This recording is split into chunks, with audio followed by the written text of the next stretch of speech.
Beautiful morning. Love that song. I was going to give him that one, but I decided to go nice and go right away with the applause. So starting off already, huh? That's right. You know, if I want to get harassed and picked on, I can go down the hall and chat with my wife. Okay. Well, I want to make sure you're kept busy while we're here. So okay, good. Starting off with that. Well, at least it wasn't a gong, So here comes Taylor. Here comes the gong. Okay, you hold off. All right. I'll hold off.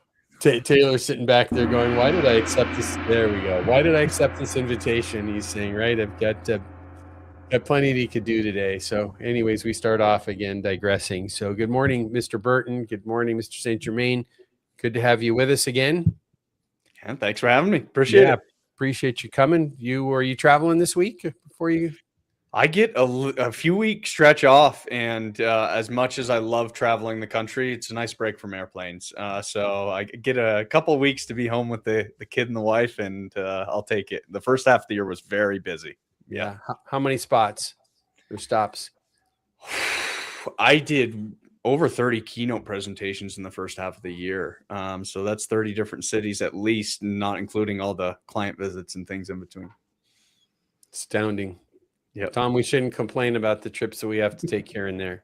So it's keeping up with guys like this is something. So we'll dive in a little bit, Taylor, about you and about ITR Economics before we jump fully into the show. But we wanted to welcome everybody. My name is Kevin Brown. I'm here with my lifelong friend and co-host of the show and co-founder of the company we both work at, Tom Burton. And we get together every week on Friday mornings. We always say, unless someone's on an airplane, although we have done the show from airports, but on an airplane, in a hospital, or on a planned vacation, we get together and we talk about the news of the week in the economy, supply chain, mergers and acquisitions, sales, marketing, M&A, IT, robotics, and certainly plenty of discussion about AI as well as we do that each week. But what we do is we try and take that news of the week, we bring that together, we talk about how that impacts wholesale distribution and manufacturing, hence the title of our show here, Around the Horn in Wholesale Distribution and Manufacturing.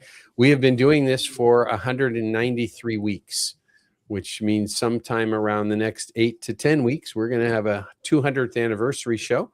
Got a couple of holidays mixed in between there and a vacation day, I think, and some things like that. But we're coming up on some excitement. So stand by for the news about the 200th anniversary show. It's going to be a lot of fun.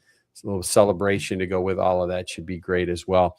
But we title our show what we do because it follows the same as the newsletter that we publish. So we publish a newsletter as well called Around the Horn in Wholesale Distribution and Manufacturing. That goes out to 13,000 people now that goes out to around the world, usually on the podcast recorded version of our show. We're having recorded people listening in 5 to 7 countries typically, and the newsletter goes out to even more different countries than that. That newsletter brings that news of the week that we just talked about, things like jobs reports and tariffs and interest rates and big mergers and acquisitions. What does that really mean to the global markets in wholesale distribution and manufacturing? So we love the conversation. We love having guests like we have today, and we love the comments that come in as well from those listening in live.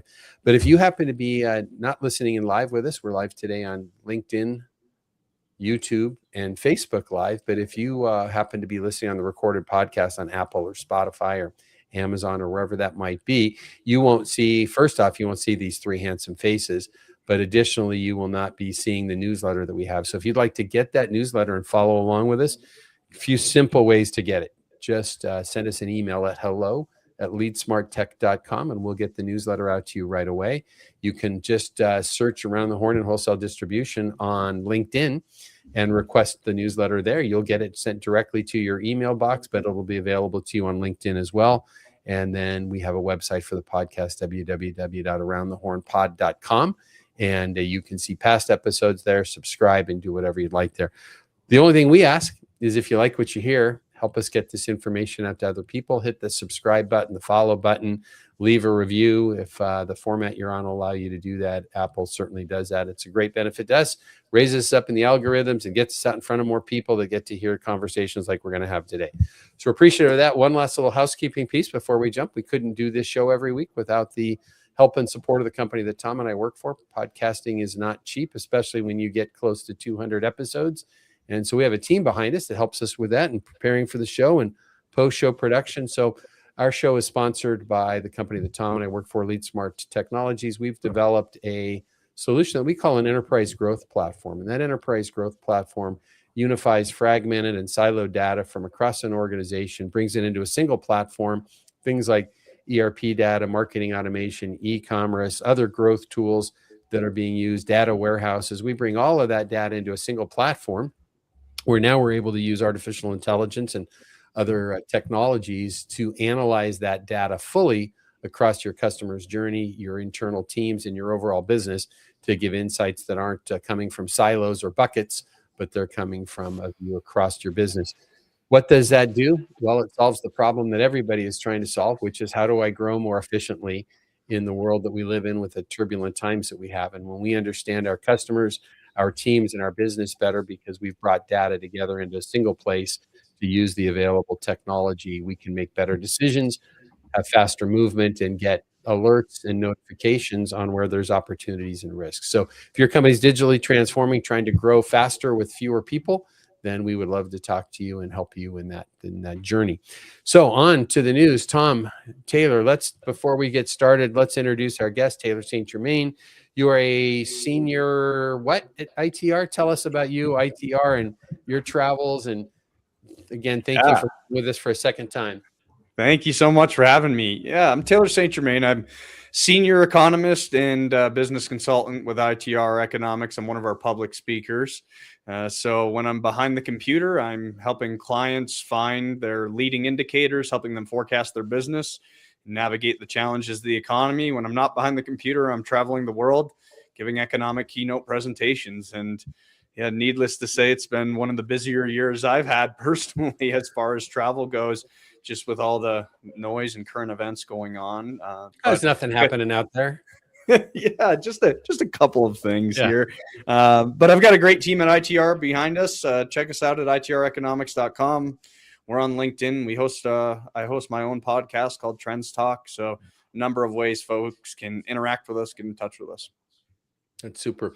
Your organization is synonymous with wholesale distribution and manufacturing, and the founders of your organization have been out there and known for spotting trends. Tell us a little bit about, kind of briefly, some of the trends that you've spotted. And I'm trying to remember exactly from our previous conversations, the strive for, is it 94 or 97% you've been accurate on for X number of years? Yeah, our principals, Brian and Alan Bolio, who have since retired after having the company for more than 30 years, they have always held our team to a 94.7% accuracy rate 4 quarters out. That's the standard all of our economists have to adhere to. And, I think, at least in the time I've known ITR, 2008, 2009 was a time where we gained a lot of notoriety because our bosses helped prepare a lot of folks for a downturn during that time. And so we have a lot of testimonials from that time, but I say the reason I'm here and the reason we're so popular is due in part to that event. Mm-hmm. That's and there's some pretty strong predictions about what's coming in 3.5 years or so, right? There sure is. Yep. Yeah. Good. Well, if I don't plan well for that, I may be working till I'm 90. So got to do some good There's an opportunity in every downturn, and our job is just to help people prepare the next 3.5 years. So, well, I met you a couple of years ago for the first time at an Industrial Supply Association event where you did the closing keynote, which was fantastic. And I tackled you as you're trying to leave the building, and we had a walk through I think we were in Nashville. Yes, the Gaylord. Yep. In fact, you were smart enough to get out of town. I stayed in town and had dinner that night with our good friend Steve Levy from Infor, and ended up having to spend the night in the basement because of a tornado. But I think you were back in Colorado by then. So yeah, I got out just in time. Yep. Yeah, great. And you're in the Castle Rock, Colorado area, right? Yep, I'm in Castle Rock, about half an hour south of Denver, and I've been here for the last 5 years. That's great. Good. Well, Tom, any thoughts and questions before we dive in, or should we hit the news? That's what we're here for. That's what we're here for. Let's talk about, this morning we jobs report came out, which, our newsletter comes out on, we publish it on Thursday evenings, but it gets out to everybody on Friday morning, so we always miss it and a little bit behind. But we talk about jobs reports as they come out, or any other reports that come out on Friday mornings, which is, we need to kind of have a discussion with both the Fed and all of the governmental organizations to really release this data on Thursdays, which would be extremely beneficial to us getting this data out for the show in a more timely manner. But so far, no one's responded. So we'll see if we can get that squared away. So we have 172,000 jobs added in May, even while there's pressure on everybody in their households. And I got to fill my tank up after the show today before I take a little drive this afternoon. So thoughts, takeaways on the update to the jobs report? It was much better than was anticipated. Yeah, I haven't seen it. Did they have a bunch of revisions too? Let me look real quick. March and April were revised up by a combined 93,000 jobs. So March and April coming in better than we thought. And the biggest gains were leisure and hospitality at 70,000, government at 55,000, and healthcare at 35,000. So Taylor, how does leisure and hospitality grow when everything that we're seeing is pressure on summertime, I would assume. But nobody has any money because beef is too expensive and gas is too expensive. If you look at the other credit cards, anyway, I'll let Taylor answer.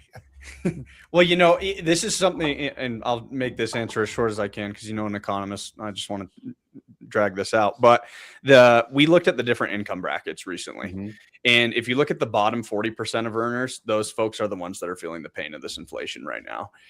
The top 60% of earners are seeing their incomes generally outpace the rate of inflation. So I think there are still some folks with money out there, and that's why we call it the tale of two economies. Do you think also that the wealth effect that has been created with the stock market gains over the last, especially the last couple months, people feel like, hey, I'm doing great. Yeah, I'm paying more for gas, but I'm making all this money in my 401k or my investment accounts. Do you think that impacts it as well? I absolutely do. Yeah, absolutely. And again, if you look at whether it's the baby boomers and Gen Xers or the top 60% of earners, there's some overlap there.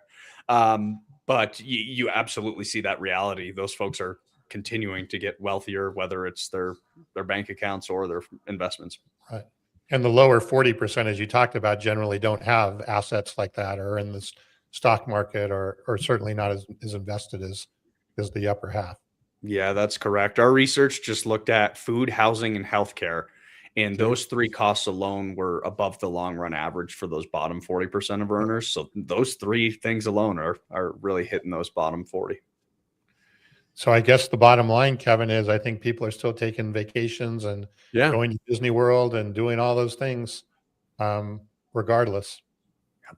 So the next article that we had there kind of talks about, it's talking about the Eurozone inflation increasing. We've had inflation increasing slightly here in this country as well.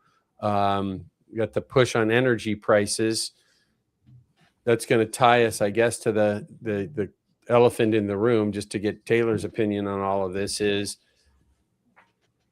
interest rates this year, no movement, one cut, two cuts, one raise, one cut. What do you see? What's the crystal ball say?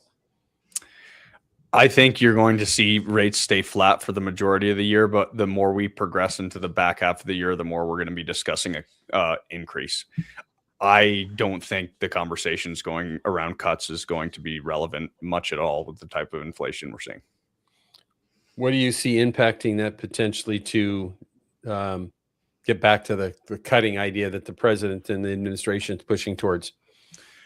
Well, and I think this gets to Kevin Warsh's trimmed mean concept, because I think a lot of Fed officials would say that the inflation we're seeing is really energy related.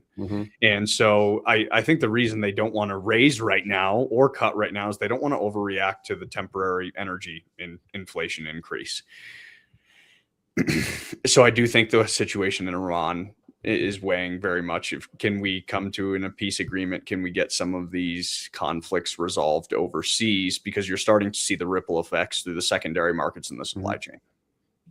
Yeah, well, diesel rates up like 55% or something like that, right? What do we expect that's going to happen? It's tough enough to get goods landed, right, with the inflationary pressure of that and tariff pressures from that. So the goods themselves are more expensive. There's shipping challenges with shipping rates up dramatically right now because of what's going on. We had an article last week that we talked about the 6 choke points to global shipping. And you start thinking about, Strait of Hormuz, Panama Canal, Suez Canal, and, there's the Bosphorus Straits and some of those different areas around the world. And you got conflict in one of the most important ones right now. And I think one of the things we're seeing not is only the pressure on cost of fuel, but the impact on farmers with the challenge with fertilizers and so forth that's coming from that, from the urea and nitrogen and helium and all of the other things that aren't coming out of the Strait of Hormuz right now. So we've got those pressures there. So when you look at that, and then diesel fuel up, it's going to be hard enough to get it to Long Beach or Houston or Savannah or Port of New York, wherever it might be. And then you got to put it on a truck to get it delivered somewhere, or a rail car using diesel, and those prices are up 50+%. So a lot of pressure there. Yeah. Just going back and wrapping up I'm looking at Polymarket here on the screen here. We try and look at this every week. I'm in September, so this is the September sort of vote on things. Mm-hmm. And it's changed a little bit. I think this was no change, might have been 72% or whatever last time, but the decrease has gone down, the 25 basis point decrease, and the increase has gone up as far as the Polymarket markets here. I'm very interested in your take. I think we have another article on this, Taylor, coming up about the idea of an increase, but there's just nothing that I can see that an increase would improve any situation whatsoever right now. I just can't see in any way that, because even the 10-year, right, which is up at around 4 and 5, 4.6, a lot of that is influenced by, again, maybe not directly fuel prices, but the war in Iran and the uncertainty associated with that. And that's been driving up, I think, the bond prices and so forth. If you look at the job market, you look at all of these things, there's nothing to me that there's no good that can come out of an increase, other than the fact that we don't want it. But there's just I don't know. What's your thought on that? Yeah, and the jobs numbers in the coming months, I think, are really going to make or break that. I think the stock market's pretty upset today because the job numbers were so good. But I would agree with you. My concern would be the Fed overreacting to the energy element of this. If you look at our oil price forecast, we had higher oil prices in second and third quarter of this year, no doubt. But by the fourth quarter, we had oil dropping back down to $70 per barrel. And so if the Fed's increasing rates and then we see oil drop back down, as it usually does 6 months after these big current events, then they would have overreacted to the energy component of this. And there's a lot of damage that can come from an overreaction. You bet. Especially, one of the best performing data sets right now is CapEx. Business to business spending is at a record high. The growth rate's accelerating. Increase those interest rates, and that can have a big impact on a data series like that. Yeah. So I actually still believe that a cut makes sense. Maybe not next month, maybe not July, but I think in the September timeframe, to me, again, granted, things can happen between now and September, but if I were on the board of governors, and they haven't called me and asked me yet, but maybe they will before their meeting. When I was in Cleveland a few weeks ago, Tom, I put your card actually in the mail slot with a note that said available. It's funny, I haven't heard from them. That is, I'm sure they're just debating on how what level of compensation. Yeah, that must be. They think what it would take to get you. Yeah, but it's coming. I know it is. How much is the signing bonus is probably still being debated. Yeah, that's what they're working on. But anyway, I still think there's good that could come out of the thing. It could actually bring down the bond rates, the bond market a bit. It could certainly cut our cost of our debt and everything. I don't know. Do you have a thought on a cut, or are we just better off staying status quo?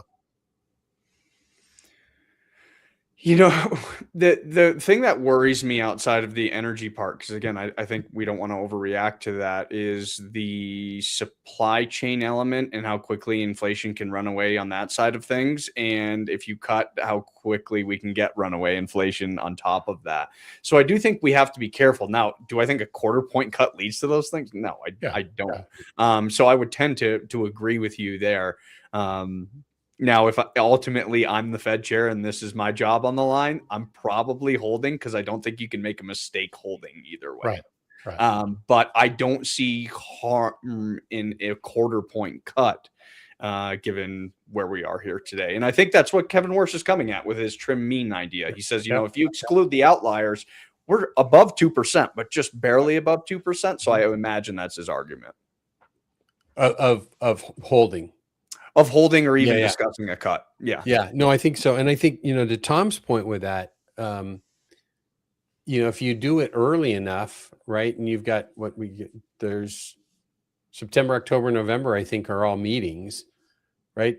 Do it in September, and you've got, see what you feel and raise it that same 0.25% in November.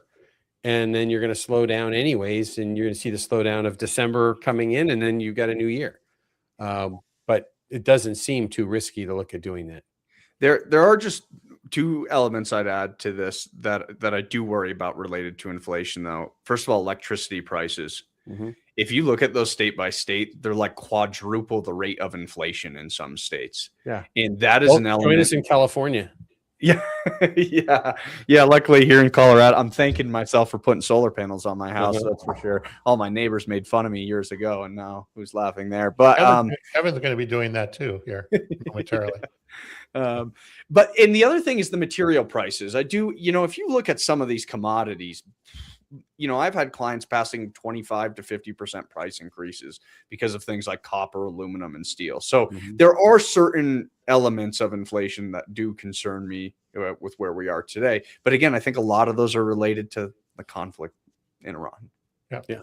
So what happens if conflict's over, Strait of Hormuz is open?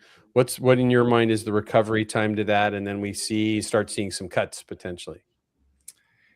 I think, 27, we already had a lower rate of inflation in both our PPI and CPI forecast. And part of that was because of a slowing of GDP growth and industrial growth. Mm-hmm. And so if you resolve some of these issues, I think going into 27, that conversation around decreases is back on the table because you had a slower economy forecasted during that time anyway.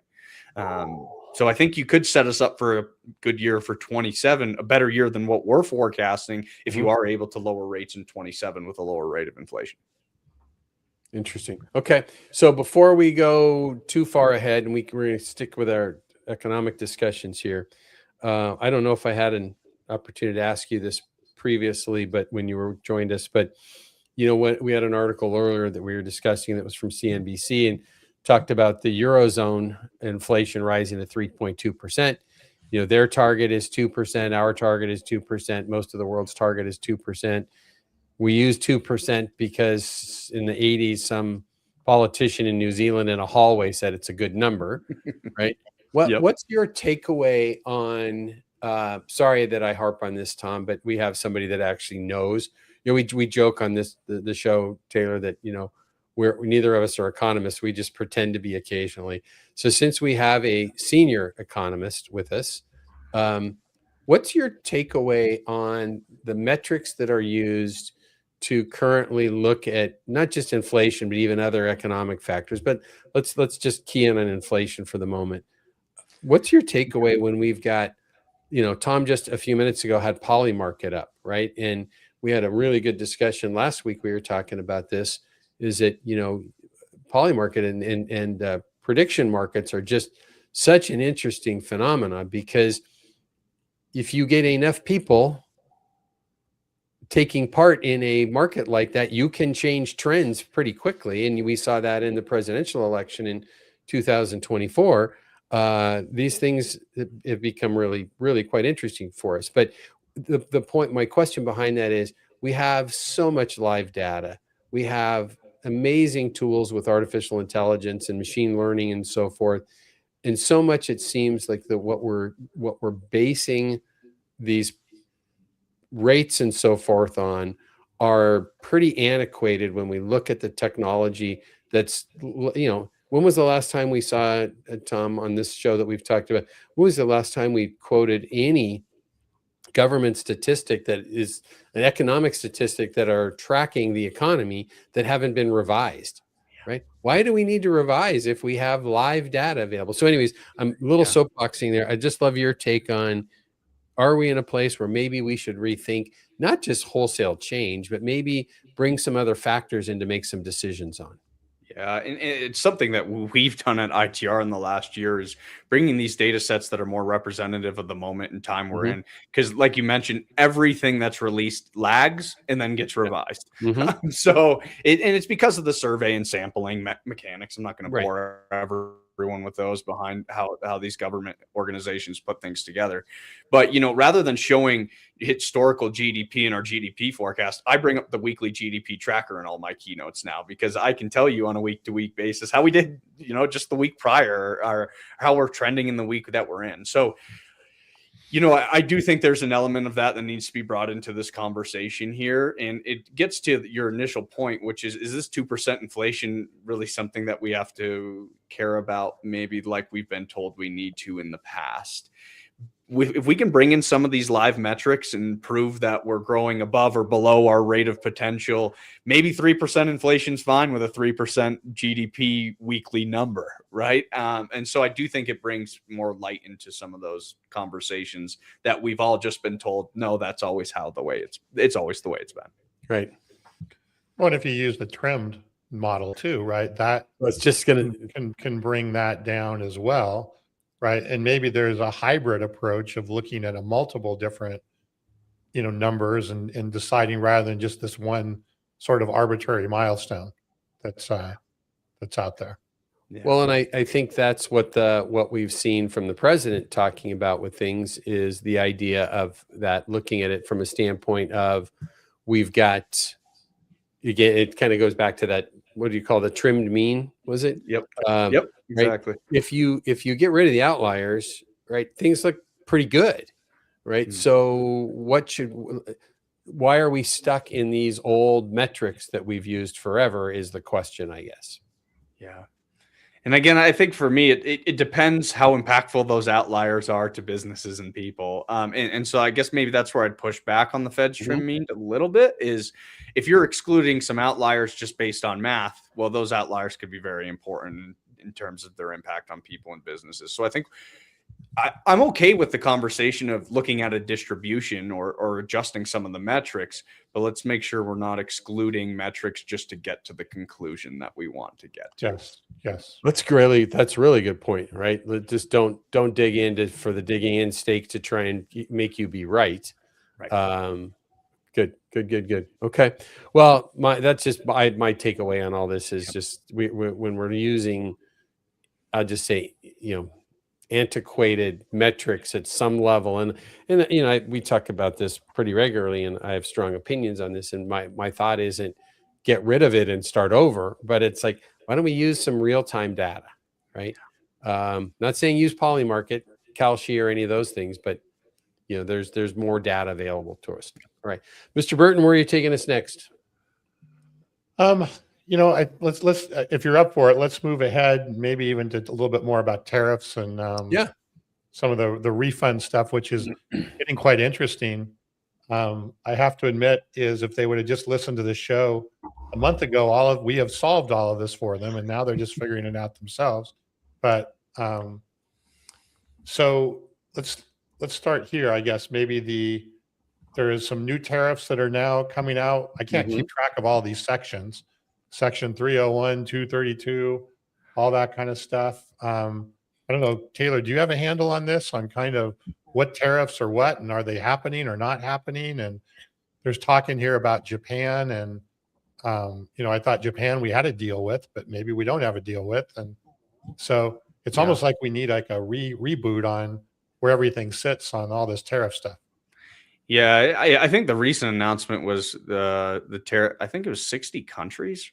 If you correct me if I'm wrong, that President Trump's looking at increasing tariffs on now. Yeah, our parent company, Crow, has an entire team dedicated to tariffs and trade just to try to keep us all in the loop on this. So it gives you the background on how complicated this situation. Our parent company has an entire group of individuals that just do this every day. Yeah. So you were right about that, right? It's the article, so CNBC article that we were discussing there, and it says Office of the U.S. Trade Representative, right, which is the office that, using those other sections now, that is the office that has to, right? So when we were looking at the IEPA, the president just waved a black Sharpie and said, these are the new tariffs. And actually, what got me thinking about it is, I think that's when I met you. I met you for the first time, Taylor, on Liberation Day. Yes. Right. Mm-hmm. Because it's right. So April of last year. And because Brian Wild from NAW spoke right before you, I believe, and probably nailed it 75%. I don't think anybody thought that the president was going to hold up all of these big lists of, Micronesia, and the Marshall Islands and, Turks and Caicos or whatever having tariffs on them. But, that I think the idea behind that was, we're putting it across the board so nobody can come back and claim that they were unfairly targeted.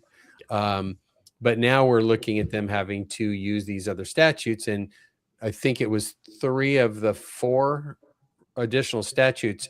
There had to be research and documentation done by the U.S. Trade Representative Office. And that's what this article is talking about. They proposed additional tariffs on up to 12.5% on imports from 60 economies around the world. And they're tying this, and it's interesting. You had commented on our previous topic about making adjustments to metrics that are used, is to not adjust the metrics to fit our solution, right? Well, now that's pretty much exactly what's happening here. We're in this setting related to tariffs, is that they have to go now and prove that they're meeting within these specific statutes that they want to use. And one of them is tied to forced labor and other labor issues, right? So now that I can't remember which one of that is. I don't think, Section 301 talks about that, forced labor related imports and that causing an unlevel playing field, right? And I guess what the president's been saying, or the administration's been saying all along related to this, is we're just looking for a level playing field and level trading. So this one in particular is doing that. Yep. Tom, additional thoughts on that? Yeah, I don't know how we keep track of all of this. And then if I'm a manufacturer, or what do they call it? What do they call the people that were not the system of record, but the importer of record? Pardon? Importer of record? Importer of record, yeah. So I'm here for you. Yeah. How do I know right now what I should be doing or not doing? I don't know. It just seems it seems like a Rubik's Cube, right? It's changing all the time. And then you have the refund part of it, which we'll touch on here in just a minute. I don't know. It just seems like it would be, look, at least before, when he held up those signs, you knew what you were doing, right? We're doing this much for this country and all of this. It's like, I don't know. It seems very difficult to keep track of, and it definitely seems to be changing all the time. Well, and I think that's a good point, Tom. And Taylor, I want to come back to you here in just a second related to this, but we have another article from our friends at Modern Distribution Management there that talks about this earlier this week. There was a presidential proclamation temporarily lowering Section 232 duties, another one of the statutes, right, on certain agricultural equipment, residential HVAC products, and mobile industrial machinery, offering targeted relief for distributors, but leaving a much broader metal tariff kind of intact. So I would say, Tom, to your comment, is it's even more of a struggle when now we're saying, which tariff is it? But then, well, which products? And do I have some products, if I'm an HVAC distributor or a manufacturer, do I have some products that are tied to this that, I have some easing on this, but how long does easing go? And is Congress going to come push back? It's a difficult time to make decisions. Yeah. And, I'd add one of the unintended consequences we see of this, we follow an economic policy uncertainty index. This thing has been higher than normal for, Yeah, the better part of 2.5 years. sure. And the reason that matters to us, and I'm sure it seems straightforward, is we are forecasting GDP growth and industrial production growth, industrial output growth, but at a slower rate over the next 3 years relative to where we were in really the past cycles of the last decade. So I do think, I hear this comment from our clients, and it's one of my favorite. He said, it was a gentleman. He said, I voted for this president. I am okay with tariffs. I will adjust as a business leader as I do to any legislation, but stop flip flopping and changing these things. And I think his comment again there is, it's just, listen, I can adapt to a new reality, but if the new reality is a moving target, that's really difficult for me. Yeah, there's varying degrees of while trying to put certainty to this, which what the administration wanted to do with the tariffs, there is so much uncertainty that goes with this and these ups and downs. And I mean, how do you do planning for 2027 when you have some assumptions of what you've seen so far, but then now we have some easing on some of these types of products, but then with a statement being made by President Xi in China that could just change things completely, and we've got another 75% or 145% tariff on Chinese goods that is coming through one of these other Section 232 or 301 or whatever it might be. So I think we even talked about it here, about that being the challenge for a distributor or manufacturer either side of that. And to your point, you had somebody flat out tell you that, right? Yeah. I think if you, I throw this out to both of you to argue the point, but I think if you look at the goals of the administration, as we mentioned earlier, right? Who doesn't like the idea of less drugs, and who doesn't, especially for our audience here, right, in wholesale distribution and manufacturing, who doesn't like the idea of lower interest rates, onshoring, and subsidies to support manufacturing growth? If you're a distributor in that setting, you're looking at that and saying, hey, my manufacturers are doing great things because they're onshoring and we've got stability to, right? We could go back to kind of maybe some just-in-time inventory levels and some things like that, because we have some certainties because some things are being made in this country. I can look at that and say, wow, and then interest rates are manageable again. So why wouldn't I want to go do some M&A transactions or build some new distribution centers? Now, one of the sections of our newsletter each week is called Industry Scuttlebutt, and almost all of that is tied to new distribution centers opening. So people are still doing a lot right now. But imagine when you look at, and M&A is, there's still plenty of M&A going on, but look at what it could be in that setting if we had some stability. Yeah, I think the stability or the instability is taking away from the objectives, right? And certainly clouding the objectives in terms of, even if the objectives are being met to some degree, right? It's like, is this worth it? From the instability that's going on. Yeah. Are we ready to move into the refund aspect of it? I was just going to move that direction about this article from earlier in the week about Trump moves to halt universal tariff refunds, is an article from Industrial Distribution. So back to come on, give me some stability here. And this is funny to me because I said it on this show as soon as the Supreme Court struck down the Emergency Powers Act. I thought the administration would immediately move to block tariffs being refunded, but they didn't do it immediately. Well, they didn't. And here's my take, and should your take, Taylor, on this. But so there was $166 billion of tariffs, more or less, collected. As of yesterday or the day before, 88 billion there's been 88 billion submitted for refunds. So about half have been submitted for refunds. I don't think they expected that many to come in that fast, right? I think they thought, and remember Trump even said, hey, if you don't apply for a refund, I'll think of you favorably. Yeah, I'll give you a favor, or you'll be on my good list or whatever, Yeah. He's moving to the North Pole. Right. You'll be a good boy. But, obviously they've come in fast and furious. I think they've paid out, they said now about 22 billion of the 88 billion that have come in. But yeah, I think they probably go, oh crap, right? This money is going to potentially go out a lot faster and a lot more than we thought. Maybe we better throw some sand in the gears. I don't know. What's your thought, Taylor? Well, and one thing President Trump wanted to do was increase tax receipts and increase the amount of income coming in to help with the debt problem. It's part of his campaign promise. This is counter to that. The other thing that I think of as an economist. Now, I'm a business guy.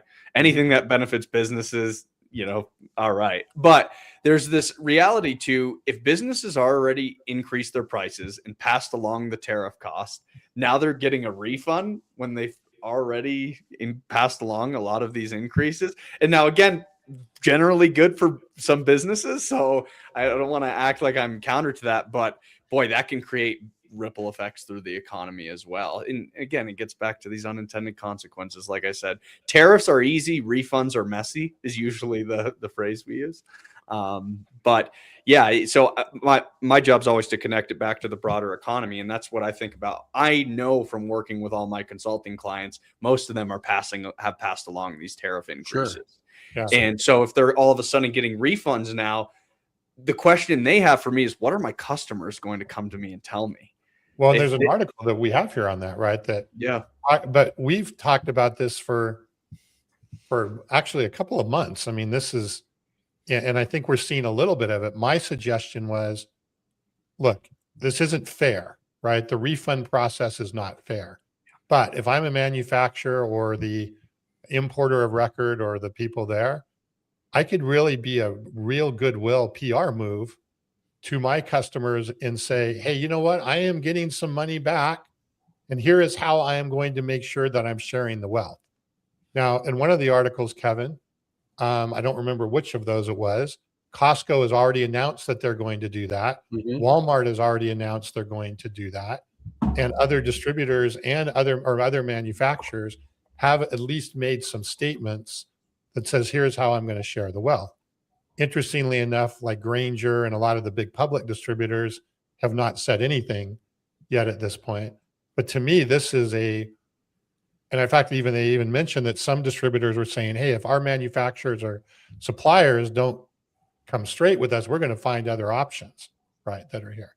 I think there's a real opportunity to strengthen relationships and build PR. And you don't have to give all of it away. Maybe it's part of it, right? I mean, it's just being more transparent on the whole thing. That's what we've been saying for a couple of months. And it looks like that is starting to happen to at least some degree.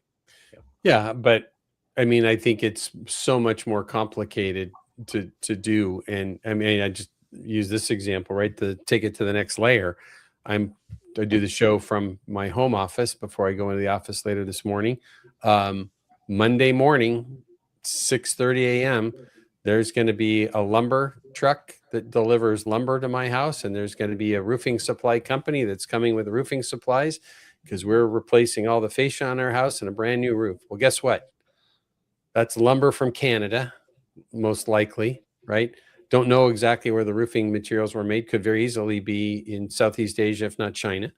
And that all got passed on to my contractor through the distributor. And guess what happened? We got this original project quoted over a year ago. And there's, what would that percentage be? 15+%, close to 20% increase in the previous quote. Now, I'm sure some of that is because I can quote, but if you stop and think about that, I'm the downstream on that project, right? So manufacturer passed on the distributor passed it on to the contractor passed it on to me. It's ugly, right? And so I think if you start thinking about that, and I look at that and say, okay, if I'm Joe Consumer, now that I fortunately live in in a place and work for a good company and have a wonderful business partner. If I haven't mentioned how great my business partner is recently. You've been drinking this morning? No, I just thought I'd be kind. Okay. And Thank you. yeah, it's I think it's good to do once in a while. I joke, Taylor, and I don't know if you remember this. Tom and I have been friends since kindergarten, and now we run a company together. But I always say I have one compliment a month for him. It's all I do, just one. But anyways, point being is that in price increase does not impact me like it might impact other people. So I take this back as the president saying, no, let's not flood these dollars into the economy, because there is other risks of that, getting too much money flowing back into the economy too quick. But let's give this money out to the people that deserve it with those $2,000 checks. Now, Congress has to approve that. But I tell you what, if you're Joe homeowner that's, you maybe struggling a little bit more and say, wow, I have things I need to do on my house, just to use my example, and the government wants to give me $2,000 out of this, keep those tariff monies. Don't give those tariff monies back. Give me money, because I'm never going to get that back in reality across the board, no matter what Costco or Walmart says. Tom, I don't remember. I didn't read that component about Costco, but I do believe, Tom, you made a comment a few weeks ago that they should know exactly what I spent as a Costco user and exactly what their tariffs are. But that's a lot of time and energy and work to go in to get that done. And then the cost of putting those dollars out, what does that mean to the balance sheet of Costco now? Right? I don't know.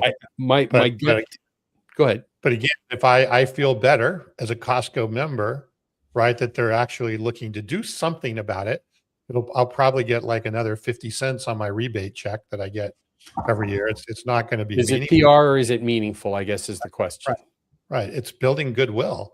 And I think as a supplier with a distributor, we have that, they have that or even as a distributor, potentially with the end user, there is an opportunity, right, to be transparent and to build goodwill and strengthen relationships. And is it going to be perfect? Of course not. But it's something versus just doing nothing about it and, hoping that it blows over. Right. So before we move past this, there's another article there. We have a chart there about the IEPA refunds could get caught up in legal limbo. This was interesting, this article. This was from Yahoo Finance and quoting some things from Bloomberg with that. And I don't know if you have that. Let's see, it's probably a prior one to that, Tom. That's an AI slide. It's the black one with there you go, where the judge that got involved in this originally talked about the appeal. It said it's kind of some of the notes that I got out of this was, he's talking about this personal opinion from this judge coming in, talking about how the DOJ's legal maneuvering threatened to undermine the ongoing claim system that has already processed $85 billion in refunds. But there's this conflict that's coming from this. So this chart, should we maybe spend a couple minutes talking about this chart? Sure, go for it. Well, this whole thing just makes me think about back to the comment Taylor made earlier is, that the gentleman that he was talking with, that says, hey, look, I'm all for these, but let me know exactly what's going to happen. And now we've got, these IEPA refunds, right? Not the other statutes, but these IEPA refunds could get caught up in this legal limbo and could really impact the whole process. Of course. And I look, 20 billion's already gone out, right? Yeah. Fairly quickly. Yeah. We didn't think, I even thought it would be September before it was out. And, we had Nick and you had even farther out when we did our poll. I was early into the new year. Right. So I think what they said is like, holy crap. A, there's a lot of people that have requested this, and B, the money's starting to flow out pretty fast. We got to throw sand into this gear pretty quick. And they did, and they will. And yeah, it'll mess up the whole thing probably. All right. So, well, we have, we say this all the time, right? We're not economists, although, I'm realizing, Tom, in listening to some of the things that Taylor's saying today, who is officially someone who does this for a living, as opposed to our armchair quarterbacking that we do, so to speak. we have gotten a handful of things right over the last couple of years too, with all of this and the things that we've talked about. But I'm really intrigued right now because it took quite a while for the government to jump in. And like I said, as soon as the Supreme Court had their ruling come down, I said it's whether you can't appeal the Supreme Court, but you can file other lawsuits against it and so forth, right? I expected that right away. I think we're dealing with an administration right now that probably thinks, I don't want to suggest that other administrations have not thought strategically. I think every administration thinks strategically, but I think this one uses some different business acumen and deal making and so forth that I think of, and I'm far from a historian, but I think of any administration, we might look back in 10, 15 years on this administration and see later how some dots connected that had been planned all along that we didn't see were happening. And I don't know if I'm articulating that well, but I don't know what you guys think about that. But I think there could be a lot more gamesmanship about the timing of these things, because I expected that they would do this right away. Maybe there's some leverage plan that says, well, let's let it get started, then throw the wrench into things. Or Tom, what did you say? Sand in the gears? Anyways, just one guy's thoughts on what could be going on. Yeah. Brian from NAW on Liberation Day at that ISA conference, he said a quote, which I loved. He said, this man wrote the book called The Art of the Deal, and people are surprised by what he's doing. Yeah. And that I've stuck with that quote from Brian ever since. Yeah. I think that's, I tend to agree with you there. I was at the NAW executive summit in DC. It was the weekend that that massive snowstorm came through the middle of the country in the East Coast. So it was hard to get there and a lot fewer people there. And I had listened to Brian pretty closely before, but when he gave his whole, it was a great event, right? We had former President Bush was there for a fireside chat, and Sean Duffy, Transportation Secretary, there. It was great. Tom's coming with me to that in next January, because it's just the caliber of people that you get there, and you're in a small room, with maybe a couple hundred people. You feel like you're really in the know with them. But Brian was really, really, you could feel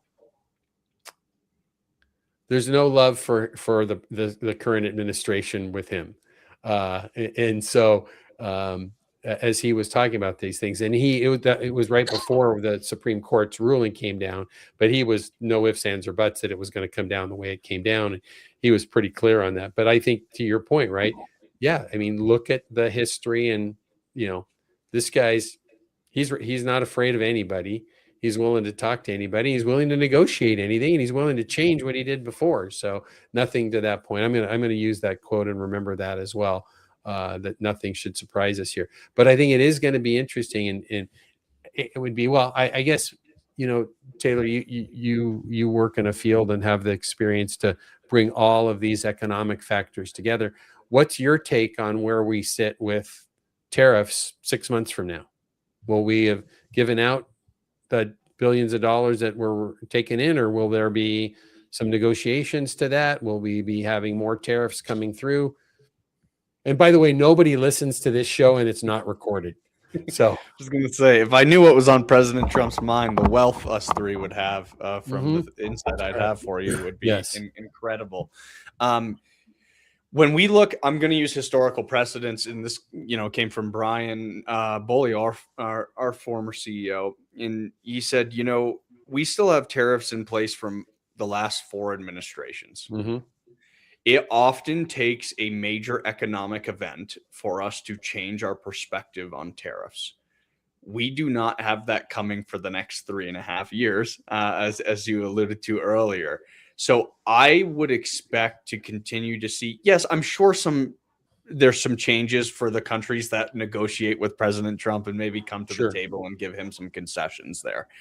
But this idea that tariffs will be going away or that we won't see more, I wouldn't subscribe to that. I think President Trump has he has increased tax receipts substantially since he's come into office, and he is really trying to generate income and using tariffs as a tool to be able to do that. So I don't see tariffs going away.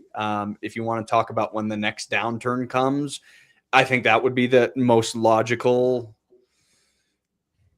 time frame. Whenever you think that downturn is, we don't have to get into when the downturn is, but when there's a next major recession, which we know there will be one eventually here in the US, sure, I would expect that's when some of these policy decisions around tariffs are evaluated. But in the near term, I don't think that's the case. Okay. So one last thing before we move out, and Tom, I'd like to kind of, if we can, maybe jump ahead to our AI segment and talk about that and its impact on business and the economy, and most importantly, distribution and manufacturing. But was it either last week or the week before, the EU voted, I don't know about unanimously, but voted to accept the terms of the economic agreements, right, versus tariff agreements. Right. So now we have an economic agreement in place, whether the tariffs are reasonable or not. And it was something that Tom and I talked about at length, because, it's, if you think about it, if they're accepting the tariffs, well, tariffs are blocked by IEPA. We don't exactly know how these other ones are going to go. What it appears is that you've got the EU that has said, hey, look, this guy's going to figure this out, how to have tariffs in place. Let's cut a deal. Right. And now we have a trade deal, as opposed, which is what this is looking like. Is that, Taylor, is that your take, that the EU is more of a trade deal now versus a tariff deal, which should then be able to help avoid tariffs? And again, back to the art of the deal, so to speak, is maybe this is where this was headed all along, is let's just get to the place where we make fair trade deals. And because I have these levers, or I'll just call them different hammers of different statutes. And the EU is saying, uncle, we know you're going to get these through, so let's just agree to a trade deal now. Maybe that was the plan all along. Any takeaway on that? Yeah, and I think that's how I think President Trump's going to frame this as a win with these negotiations. I mean, the reality is, if you look at our import-export relationship since President Trump's put tariffs in place, we are relying far less on China and Canada, and we are relying far more on the EU, and that's on both sides, import and export. So I do think the administration recognizes how important the EU is to the US, even more important than it's been throughout recent history. And I think he put this as again, art of the deal of, I'm not going to come down on you all as much. And as a result, we're going to see a positive relationship here, positive benefits for the economy. That's great. Yeah. Good. Tom, any final takeaways on that? No, I'm ready for AI. Okay. We're going to bypass our supply chain section and our manufacturing and distribution segment and jump straight into, so take us away into AI. You want to talk a little bit about adoption use cases, or where are you thinking about, Mr. Yeah, Burton? no, this first article I thought was interesting from MDM. AI adoption accelerates, but business use cases stay narrow. And what I'm seeing, and I don't even think this applies to distributors yet, but if you look at the broader end market or broader industry, right? Where are people getting value out of AI is coding, quote unquote, right? And it's even more than coding, it's software engineering, right? How do I use AI to facilitate software engineering, whether that's reviewing things that I've already built and trying to find bugs or security issues or whatever, but also the ability to create a whole lot of new applications and software and whatever at speeds that were pretty much impossible before. Not only just speed, but reliability and quality. I mean, the code that we're producing through AI is obviously faster, but the quality and the reliability is better than if it were being done by hand. And the interface is better, and it doesn't break as much, and it's more multimodal. I mean, all the things that were difficult are removed.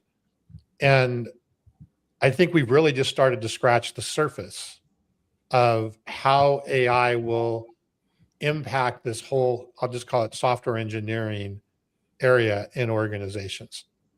I think if I was thinking about this morning, if that's all AI ever did was really just restructured how we do software engineering in organizations and the way that we approach it and how we utilize it and leverage it, we'd probably get our ROI from all these data centers and everything that's going on there. So the use case is very narrow. On the other side, I think in the distribution side, we're not seeing, at least I'm not seeing a whole lot of AI coding taking place. I'm seeing sort of efficiency plays. Hey, is there some low hanging fruit for some efficiencies? So can I get my orders that are coming in on pieces of drywall put into my ERP easier and stuff like that? Which is fine. And there's nothing wrong with some of the efficiencies that are there, but I'm not seeing, and again, this is, some of our customers where we are seeing a little bit of a more strategic use of it and saying, hey, how do I really use this? As Kevin mentioned in the beginning, right, about growth, how do I use this to really meaningfully figure out how to grow the business? And not just financially, but grow relationships with customers, have more customers, grow better relationships with my suppliers and my employees, and all of those things. So this growth concept is not just money, although that's an aspect of it. It's how do I just raise the bar on a number of different areas? And I think we're just barely starting to scratch the surface of that. But man, at least what I'm seeing day in and day out on the work that I'm doing, there's certainly a lot of opportunity there. So that's my take. Taylor, love your thoughts on what you're seeing out there, all the companies you're talking to, kind of what they're thinking and all that. I mean, I would agree with you. Most companies we talk to right now, it's an efficiency play. Right. There was a survey done by I believe the Census Bureau, and it was actually asking businesses not just how many of you are using ChatGPT or driving an efficiency play, but how many businesses have a scalable, repeatable AI process. So getting that definition a little bit more into actual business operation. In the numbers for firms with 250 or less employees was 8%. The number with firms 250 or more employees was 11%. So I still do, to your point, Tom, I think we're scratching the surface of this. I think most businesses still haven't actually put this into a process that's scalable, repeatable business operation type process. Most clients I speak with say, this isn't something that's reducing our headcount today, but with some of the efficiency gains, it's helping with our margins in the face of higher inflation, and it might reduce our need to increase future headcount. Right. So that really seems to be where AI is. But I agree, we're still in large language model territory. Wait till you get quantum computing mixed in with AI. I think there's going to be a lot of interesting things that come up. And even local models or industry models and so forth that comes with that as well, as we think about that. I think where we're sitting right now and across business in general, but let's talk to wholesale distribution and manufacturing, I think is where, I'm thinking of one particular distributor that Tom and I have had some discussions with. They bought a few hundred ChatGPT licenses and just let their people go and just see how it might help them. Is that AI adoption? Not really, right? And then, but what you see is a lot of that.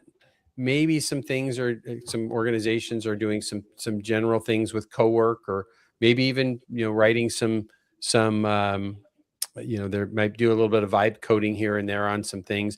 But I think what we really are seeing is people are using pick your poison, Claude, Perplexity, ChatGPT to do some generic research, maybe help with some writing, maybe marketing's using it in some places. And then they've bought a piece of software or two that are off the shelf saying, AI, which many of them are AI washed at this point, as we call it, right? Is it really? But that's where most people are sitting right now. I would almost suggest, and this is kind of a brutal thing to say, but there are the real, true AI-driven use cases that are driving business change are so few and far between, specifically in wholesale distribution, that it's dozens, not hundreds, that are getting. Maybe I'm that's too tough of a statement, but my gut tells me, and I talk every day, all day to distributors, and we host this show, it's probably hundreds, not thousands, I'll say, of distributors are really maximizing their use. But what it is it's great fodder for the media companies to have, guests to talk about use cases and so forth, which is great. I mean, it's nice to let other distributors and so forth and manufacturers see what others are doing. But I would suggest that across the media component of distribution and manufacturing, there's a lot more. I don't want to say hype, but we're not what's that? Exaggeration. Yeah, I just don't think the reality of the world that we really live in is anywhere close to where we could be or where other people are purporting us to be. Okay. Well, and as the next article on our AI list, it's the AI savings misses should be making executives uncomfortable. That was an article from Insurance Journal, but based on a study from Bain. Yes. And, guess what? What did they find out is the readiness is not there, right? Yep. They don't have data readiness. There's no platforms, so to speak, to facilitate the AI infrastructure on top of that. And, of course, that's what we're seeing, and that's what we're trying to fix in the world that we're in. Well, but it's not surprising. And they're buying technology. They're blowing through tokens or credits, and they've got a lot of people to try and solve it. In the first round, they call it the prior wave under delivering in this particular article. There's a good chart that goes with that. I think Lily got for us. Tom, do you have that one handy? It just shows a range of savings realized versus anticipated savings. And right now, we're, I think, still living in a world where manual processes actually, there are cases where it's beneficial, but in general, this one showed we're not getting the returns. Taylor, are you seeing that in your travels? Yeah, absolutely. And, I think the other element you have to add into this is everyone wants to be AI related because of the stock market and the way that they're rewarding companies. So you want to have that element to share on your earnings call around how you're interacting with AI, because at the end of the day, the stock market, even companies that are laying off big numbers of people and defending it with AI, they're getting rewarded by investors versus not. So I think that adds to the maybe exaggeration, that was the term you used, right? Yep. That's going on out there.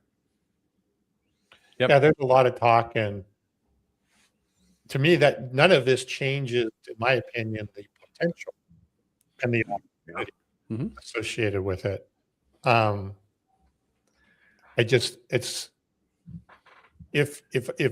And again, we are definitely seeing this because we're seeing this with the customers that we work with. There are definitely companies that are recognizing, hey, let's take a step back and take a more holistic approach to this, right? And let's, spend some time, understand what data really is necessary, what data needs to be cleaned or improved. It's not every piece of data, but there's some data that does. How do we potentially look, we're going to have siloed systems, but how do we address the siloed situation that's there? All of those type. Again, I think it's not a hard thing, to really start looking at things from that more holistic standpoint and then start working in that direction that's there. But if you're expecting an overnight, oh my God, we've just, 5x'd and we've removed half of our employees because we use ChatGPT, that's probably not realistic either. Yep. Tom, let's, I think the next chart you have that is an image that our friend Mahesh Nagaswamy took a picture. I stole it from him. That is from a conference he was at, but it's a chart about how CEOs are looking at what the impact of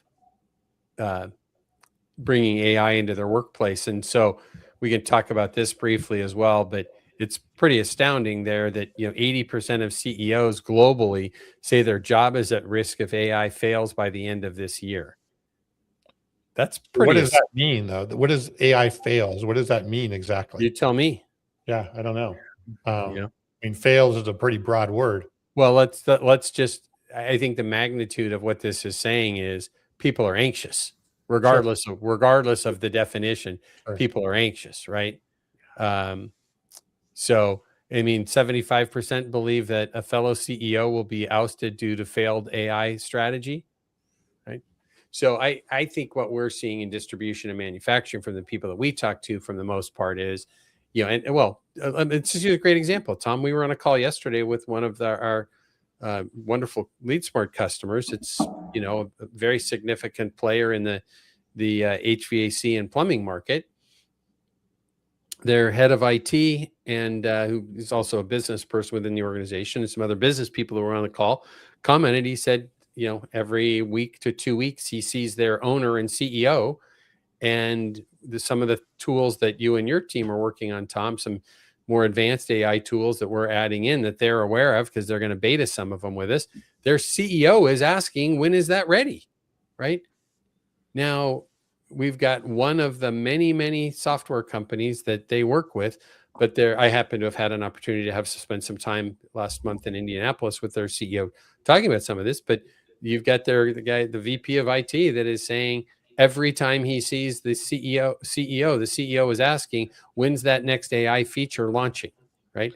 So there are people that are looking at that. And now I think the other side of it, as we've talked a lot about on this show too, is that you've got boards that are saying, what is your AI strategy? And my suggestion would be, the wise board would be, what is your strategy? What does the roadmap look like? And how are we moving along the roadmap, versus what efficiencies are you driving to the bottom line in 2026? Because we're so early. If features are the measuring post, right, then I have a bunch of AI. Does that mean if I have everybody using ChatGPT to write emails that we're using AI? Is that success? I don't know. Right. So I think that is the problem, is the definition of success is not clear. And certainly at a board level, I don't know that they know what a definition of success would be at that level. So using features isn't necessarily a success. I do agree that I think the definition of success should be, as where you're trying to go and how you might have an opportunity to get there, and then are taking steps in that direction. I think, if I was a CEO presenting to a board as a distributor, that's what I would want to be showing them. And then showing gains along the way, right? There are always going to be small wins along the way, some larger, some smaller, but show the wins along the way.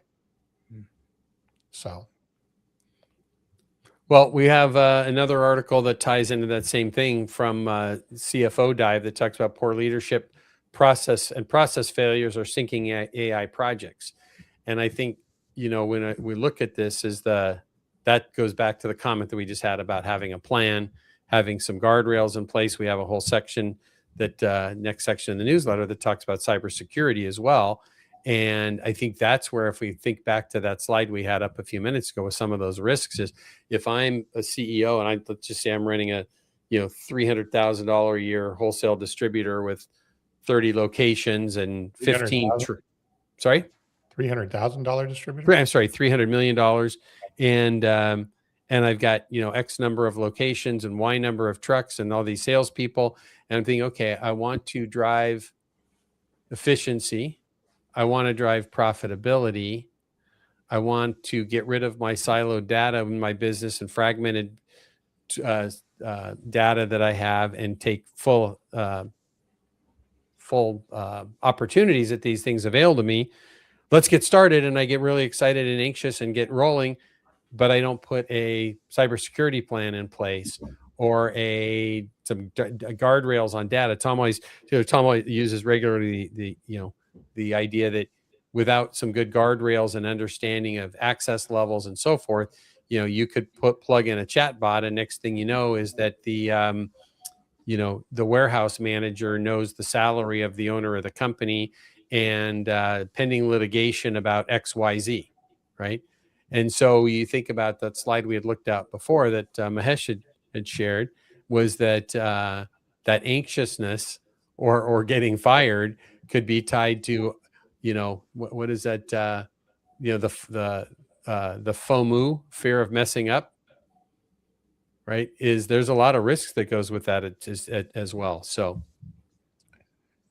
Taylor, do you see in budgets, and when people are allocating budgets, are they putting money or earmarking significant amounts of money for AI, or are they earmarking money for IT and technology, of which AI is part of that, or none of the above? It depends on industry, and the way I'd segment it is the more skilled professions, manufacturers, distribution that I work for are more on this is the money towards IT and infrastructure and AI. It's all kind of bundled in one. But when I work with some of the financial services companies, the banking, they actually have more specific line items of this is how much we're spending on AI. So it does seem to be split among the sort of service industries versus the manufacturer, more skilled worker-based companies. Interesting. Yep. Yeah. Yep. Well, let's, gents, we've kind of hitting on our timing on things for today. Why don't we kind of look a little wrap up? Taylor, we're so appreciative of having you here today with us. Thank and you. We're looking across the idea of just talking a lot about AI and its impact in the industry. We're looking at the impact of potential interest rate changes and the things that go with that along the way. We've got the tariff components. Maybe if we looked at those components, the economic factors, the technology factors that are facing wholesale distributors and manufacturers right now, Taylor, in your mind, what are the maybe top 2 or 3 things that you would share from your travels, your experience, the research your organization is doing that a wholesale distributor or manufacturer should be thinking about as we get to the second half of this year and start thinking about next year?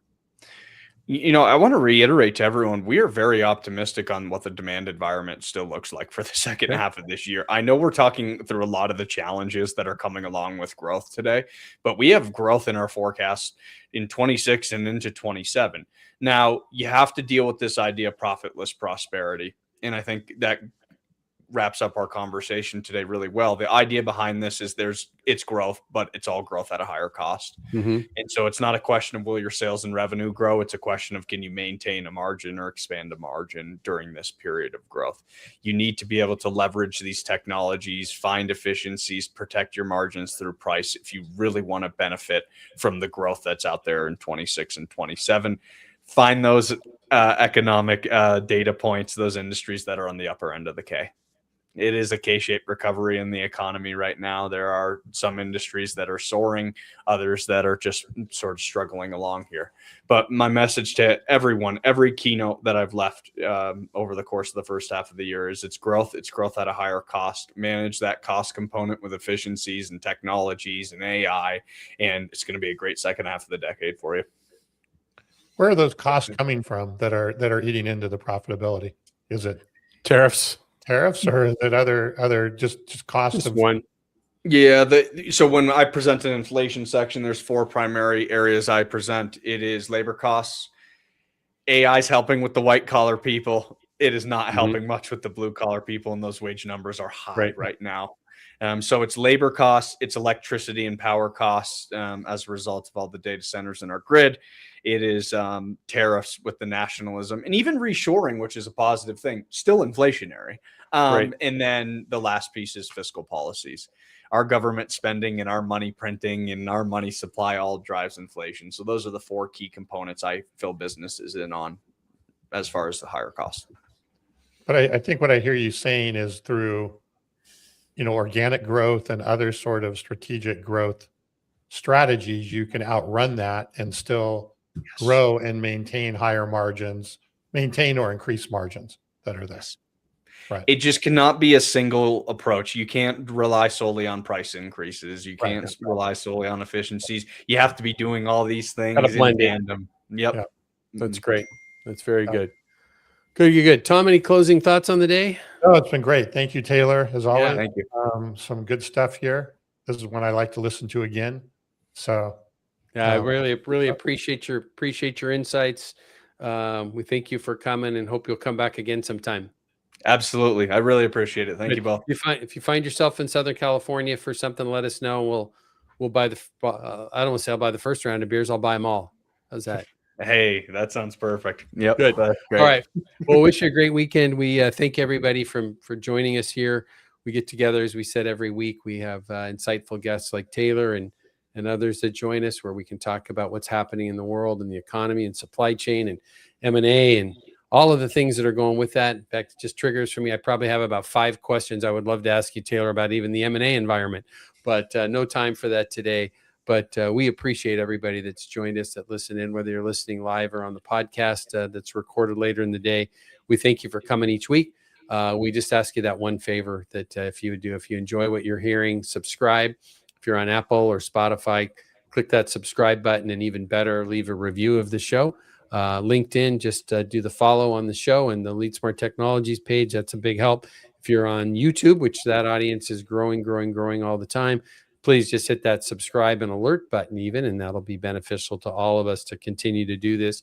Finally, we couldn't do this again without the support of the company that Tom and I work for that pays the bills for the show, which is Lead Smart Technologies. And we, again, have developed a enterprise growth platform, is what we describe that at, that has sales enablement tools, it has CRM tools, has many different tools built into it and solutions that help you bring that siloed data from across your business into a single platform to use AI and other tools against that data to really help accelerate growth in your business and to understand your customers, your teams, and your overall business, and certainly identify not only growth opportunities, but potential risks in your business as well. So we would love to chat with you about your digital journey if you're a wholesale distributor or manufacturer, because that's all we work with our systems. We would love to do that. So gentlemen, I wish you a fantastic weekend, and we'll ask everybody that's listening in to do the same. We'll ask you to also be kind, be safe, and do good things. Thanks, everyone. Thank you.